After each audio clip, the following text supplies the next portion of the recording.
What's up guys, Steve from Cult of Mac here, and in this video I want to talk about the rumours you've probably all seen about the iPhone X getting cancelled.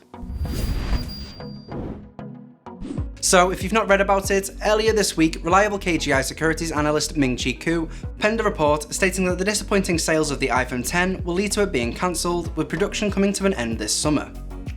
If you've had your eye on an iPhone X, this doesn't mean you need to run out and pick one up before they're as rare as a pair of Yeezys.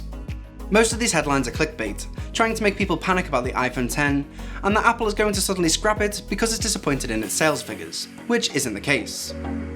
Basically, the real story is when Apple comes to refresh its lineup with new sequels for the iPhone X, likely to be this September, rather than bumping the price down of the iPhone X like it normally does with its flagship phones, it'll replace it with another handset just as they did with the iPhone 5C.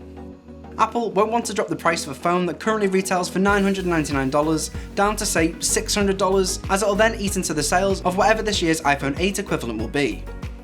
Plus, Apple would make more money from a lower costing version of the iPhone X than reducing the price of the iPhone X itself. And we don't actually know just how many iPhone X units Apple has sold just yet, although we should get a better understanding next week from Apple's earnings report.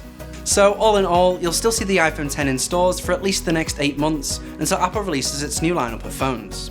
Well, that's it for this video. Hopefully it's helped clear some things up for you and stopped you panicking about the iPhone X. But let me know your thoughts in the comment section down below about this news. Do you think this is the route that Apple will go down, or do you think they'll do something else?